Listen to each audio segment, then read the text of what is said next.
بگذار همه چیز آشفته بماند، بگذار فرداها هنگام راه رفتن بلغق زند، بگذار صداها در سر ما پرپر بزنند.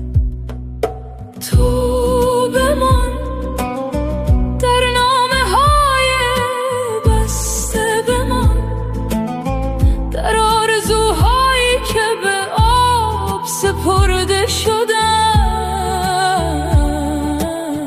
در چهره های تشنه بمان.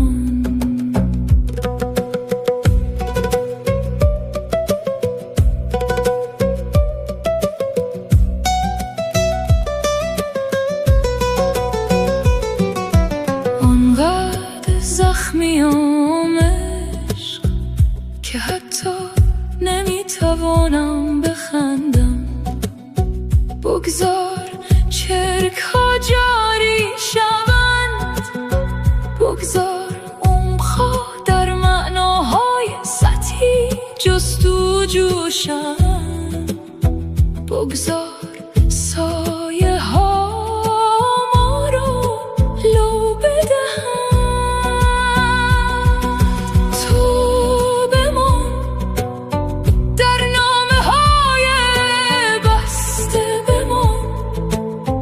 در آرزوهایی که به آب سپرده شدن، در چهره های تشنه بمان.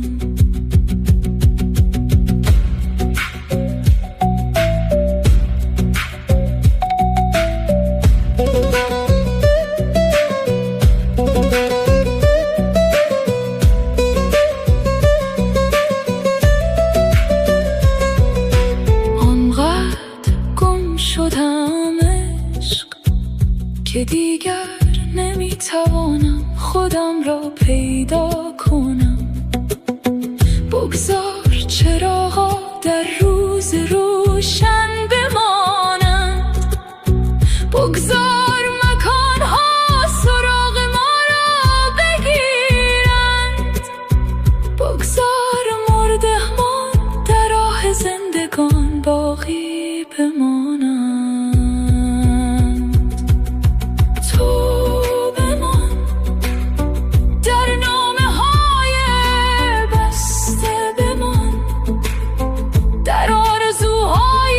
به آب سپرده شدن،